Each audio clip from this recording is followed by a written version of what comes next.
بسم اللہ الرحمن الرحیم۔ میرے پیارو، جناب رسول اللہ صلی اللہ علیہ وآلہ وسلم نے اپنی آنکھوں سے جنت اور جہنم کے احوال دیکھے۔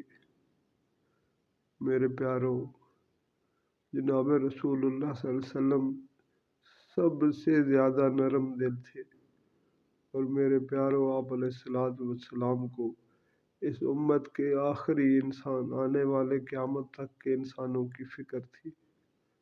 میرے پیارو، آپ علیہ الصلوۃ والسلام کی اس کڑھن کی وجہ سے آپ کے سینے مبارک سے ہنڈیا کی طرح ابلنے کی آواز آتی تھی۔ میرے پیارو، آپ نے زندگی کا کوئی لمحہ، دن ہو یا رات، اس امت کے فکر میں گزارا۔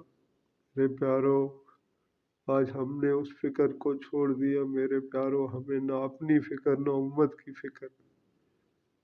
میرے پیارو، اللہ سبحانہ و تعالی ہمیں یہ فکر عطا فرمائے کہ ہم خود بھی جہنم سے بچنے والے بن جائیں، اپنے گھر والوں کی بھی فکر کرنے والے بن جائیں، اور اس امت کی بھی فکر کرنے والے بن جائیں۔ آمین آمین آمین۔